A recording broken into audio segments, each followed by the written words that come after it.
Superfast खबरों का सिलसिला। भारत सरकार 10 दिन के अंदर देश में वैक्सीनेशन शुरू करने वाली है। स्वास्थ्य सचिव राजेश भूषण ने बताया कि ड्राई रन से मिले डेटा के आधार पर सरकार ने तैयारी पूरी कर ली है। इस हिसाब से अगले हफ्ते देश में कोरोना वैक्सीनेशन शुरू हो सकता है। वहीं 8 जनवरी को एक बार फिर देश भर में वैक्सीन का ड्राई रन होगा। ये ड्राई रन उन जिलों में होगा जहां अभी तक ड्राई रन नहीं हुआ है। ये ड्राई रन जिले के 3 अस्पतालों में होगा।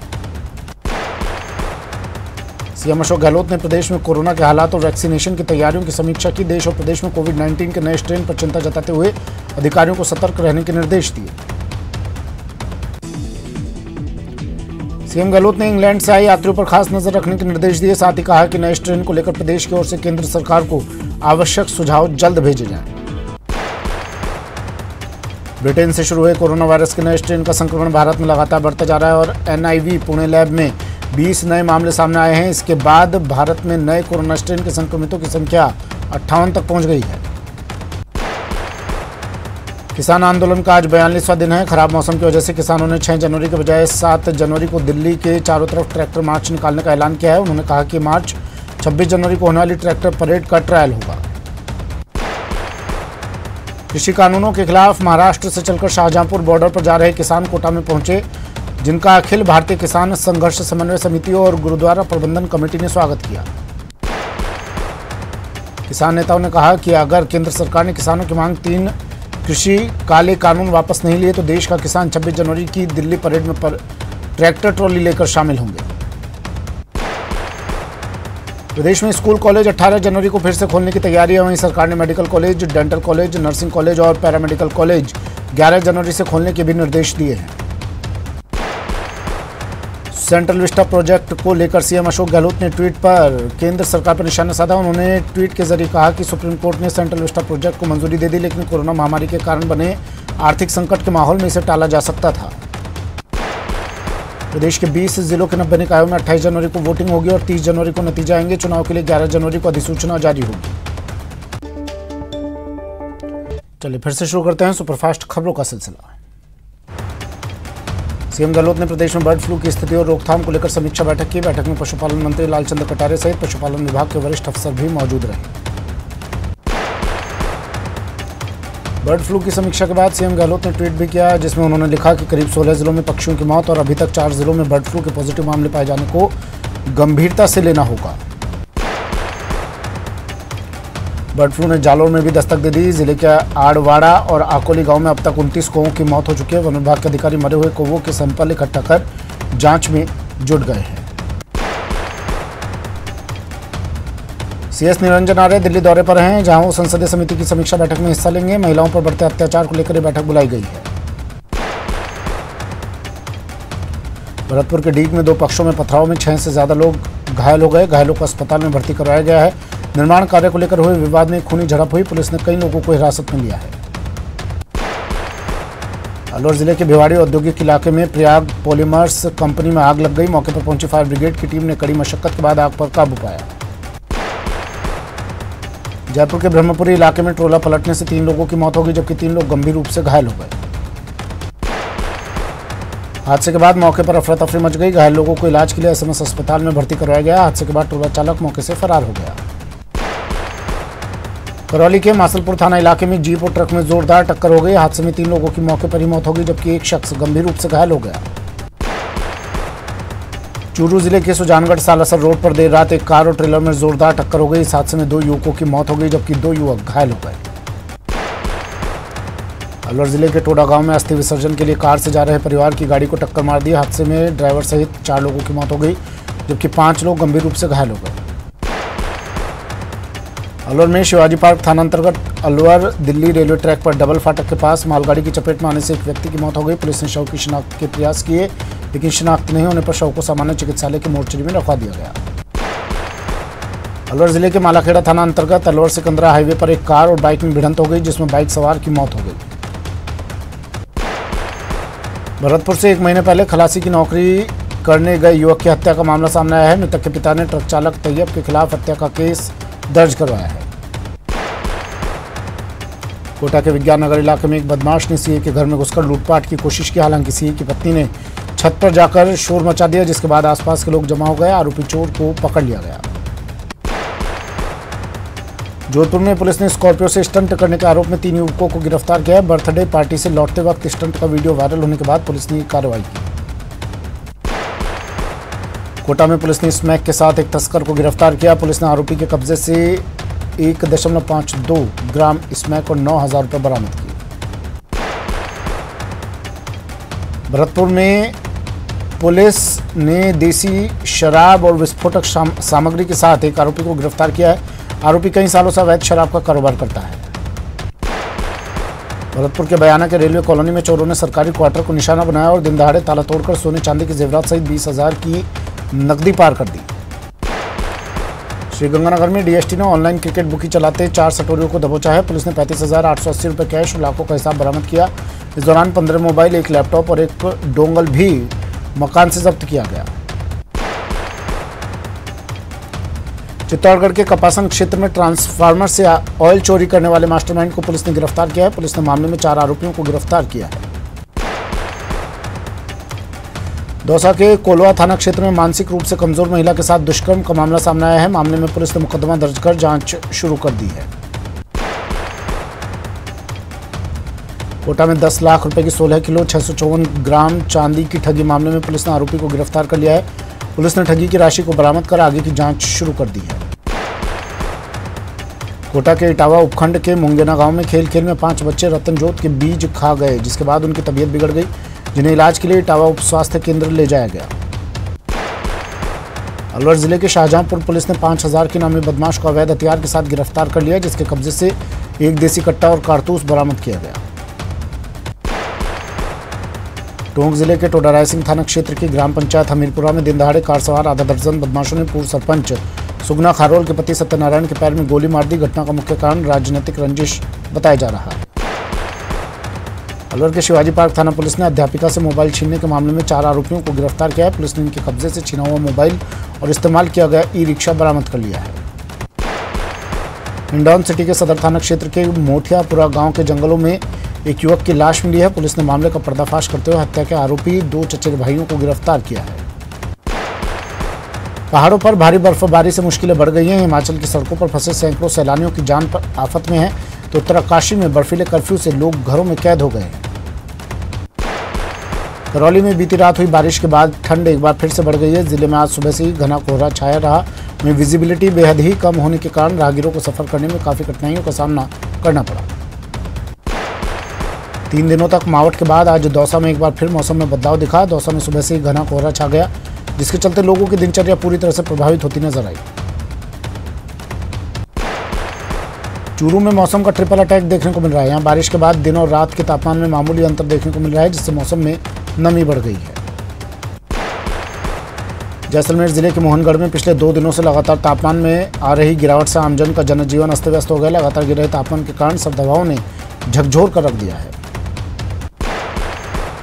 उत्तर भारत में हो रही बर्फबारी के कारण प्रदेश में सर्दी का सितम जारी है। माउंट आबू में एक बार फिर तापमान लुढ़ककर -3.4 डिग्री पर पहुंच गया है। सीकर जिले के कई इलाकों में आज कोहरे का असर देखा गया। कोहरे के कारण वाहन चालकों को खासी परेशानी का सामना करना पड़ा और दिन में ही हेडलाइट जलानी पड़ी। बारा के पूर्व कलेक्टर इंद्र सिंह राव और पीए महावीर प्रसाद को आज कोर्ट में पेश किया जाएगा। दोनों की न्यायिक हिरासत आज पूरी हो रही है। भरतपुर के नदवई पंचायत समिति सभागार में किसान संवाद कार्यक्रम आयोजित हुआ है, जिसमें विधायक जोगिंदर सिंह अवाना ने केंद्र सरकार पर निशाना साधा। उन्होंने नए कृषि कानूनों को किसान विरोधी बताया। डॉक्टर GR सुथार ने जैसलमेर के नवगठित पंचायत समिति नाचना के विकास अधिकारी का कार्यभार संभाल लिया। पंचायत समिति के प्रधान अर्जुन राव ने विकास अधिकारी को माला पहनाकर और शॉल ओढ़ाकर स्वागत किया। बीकानेर की श्री डूंगरगढ़ नगर पालिका की ओर से सारस्वत समाज की भूमि पर किया गया अतिक्रमण के विरोध में सर्व समाज की ओर से एक विशाल प्रदर्शन किया गया। लोगों ने एक स्वर में नगर पालिका की ओर से की गई कार्रवाई की निंदा की। झालावाड़ में बीजेपी नेताओं और कार्यकर्ताओं ने जयपुर डिस्कॉम की लंबित मांगों को लेकर जिला कलेक्ट्रेट कार्यालय पर नारेबाजी का प्रदर्शन किया और जिला कलेक्टर को अपनी मांगों को लेकर ज्ञापन सौंपा। प्रतापगढ़ जिला अस्पताल में इलाज के साथ पीजी डिप्लोमा की पढ़ाई शुरू करने की तैयारी चल रही है। RNT मेडिकल कॉलेज उदयपुर ने जिला अस्पताल को 2 विषयों में पीजी डिप्लोमा कोर्स चलाने के लिए उपयुक्त बताया है। चित्तौड़गढ़ जिले के डूंगला थाना क्षेत्र में एक नवजात मिला है जिसे स्वास्थ्य परीक्षण के लिए जिला चिकित्सालय में भर्ती किया गया। अजमेर में किसान आंदोलन को लेकर कांग्रेस सेवा दल की बैठक हुई, जिसमें सेवा दल की ओर से निकाली जा रही किसान संघर्ष यात्रा को लेकर चर्चा की गई और किसानों को समर्थन देने के लिए आगे की रणनीति तय की गई। डूंगरपुर विधायक गणेश घोगरा ने सिलेंडर ब्लास्ट में मारे गए लोगों के परिजनों से मुलाकात की और ढांढस बंधाया। बता दें कि देवल गांव में खाना बनाते समय हुए ब्लास्ट में एक मासूम सहित 2 लोगों की मौत हो गई थी। हाड़ौती में बेमौसम बारिश और ओलावृष्टि से फसलों को खासा नुकसान पहुंचा है। कोटा सहित आसपास के जिलों में सरसों, धनिया सहित अन्य फसलों में ओलावृष्टि और बेमौसम बारिश से हुए नुकसान के बाद बीजेपी ने सर्वे करवाकर किसानों को मुआवजा देने की बात कही। अलवर जिले के बहरोड उपखंड के जागोवास गांव में श्रम एवं नियोजन मंत्री टीकाराम जूली ने शहीद दिनेश कुमार की प्रतिमा का अनावरण किया। श्रम मंत्री जूली ने बीजेपी पर तंज कसते हुए कहा कि केंद्र सरकार जय जवान और जय किसान का अर्थ नहीं जानती है। प्रदेश के अनुसूचित जाति के विद्यार्थियों के शैक्षिक सशक्तिकरण के लिए केंद्र सरकार ने छात्रवृत्ति 6 गुना बढ़ा दी है। साथ ही डीबीटी स्कीम के तहत योजना के लाभार्थी छात्रों को सीधे बैंक अकाउंट में पैसे ट्रांसफर करने की योजना बनाई गई है। सवाई माधोपुर के विधायक दानिश अब्रार का जन्मदिन हर्षोल्लास के साथ मनाया गया। इस दौरान कांग्रेसियों ने विधायक दानिश अब्रार का माला पहनाकर स्वागत किया और केक काटकर विधायक का जन्मदिन सेलिब्रेट कर लंबे जीवन की कामना की। कोटा में गर्भवती महिलाओं, प्रसूताओं और नवजात को सरकारी अस्पतालों में गुणवत्तापूर्ण सेवाएं प्रदान की जाएगी, जिसके लिए सुरक्षित मातृत्व आश्वासन कार्यक्रम शुरू किया गया है। चलिए, वक्त एक ब्रेक का है, लेकिन ब्रेक पर जाने से पहले बात नेटवर्क 18 की मुहिम की। कोविड-19 महामारी ने परस्पर निर्भरता की भावना को सुदृढ़ किया है, जिससे पूरा देश इस विपत्ति का एकजुट होकर मुकाबला कर सके। वैक्सीनेशन के ऐलान के बाद जरूरत होगी कि हम सभी अपना सर्वश्रेष्ठ योगदान दें, जिससे हम एक साथ वायरस को हराने की तरफ कदम बढ़ा सकें। और नेटवर्क 18 इस मुहिम में हर कदम पर आपके साथ होगा। जब तक सभी सुरक्षित नहीं होते, तब तक कोई सुरक्षित नहीं होगा। इसी सोच के आधार पर हमारे कैंपेन संजीवनी का लक्ष्य ये सुनिश्चित करना है कि वैक्सीन पाना सभी भारतीयों का अधिकार है।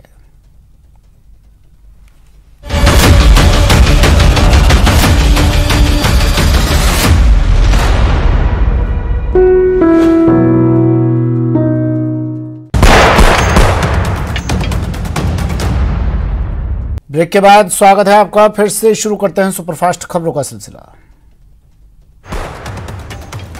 एनएसयूआई ने सवाई माधोपुर जिले में चल रहे किसान आंदोलन का समर्थन किया है। जिले के चौथ का बरवाड़ा कस्बे में एनएसयूआई ने साइकिल रैली का आयोजन किया और केंद्र सरकार के खिलाफ हल्ला बोलते हुए कृषि कानूनों को खत्म करने की मांग की। सीकर जिले के अजीतगढ़ कस्बे में रीको औद्योगिक क्षेत्र में प्रशासन ने 9 घंटे तक अतिक्रमण हटाने का अभियान चलाया। प्रशासन ने 9 घंटे की मशक्कत के बाद करीब 2 दर्जन कच्चे मकानों को गोचर भूमि से हटा दिया।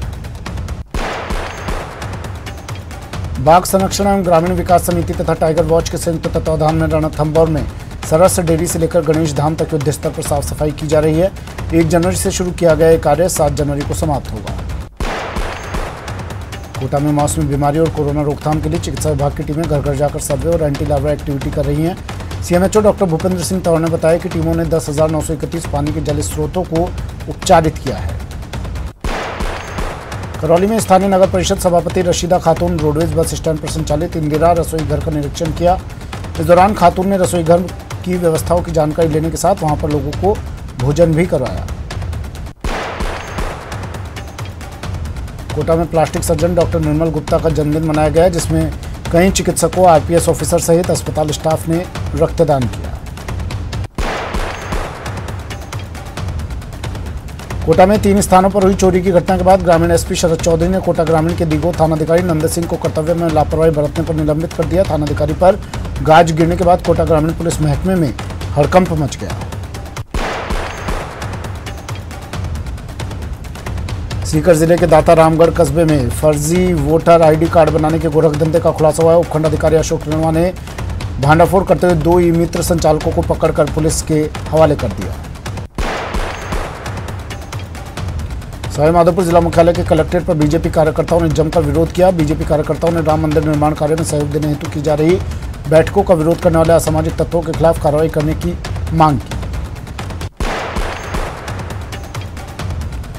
पंचायत समिति बायतू की चुनाव के बाद साधारण सभा की प्रथम बैठक समिति सभागार में प्रधान सिमर्था राम चौधरी की अध्यक्षता में आयोजित हुई बैठक की शुरुआत में राजस्व मंत्री हरीश चौधरी ने सरकारी योजनाओं के बारे में जानकारी देते हुए उसका लाभ जरूरतमंदों तक पहुंचाने की बात कही।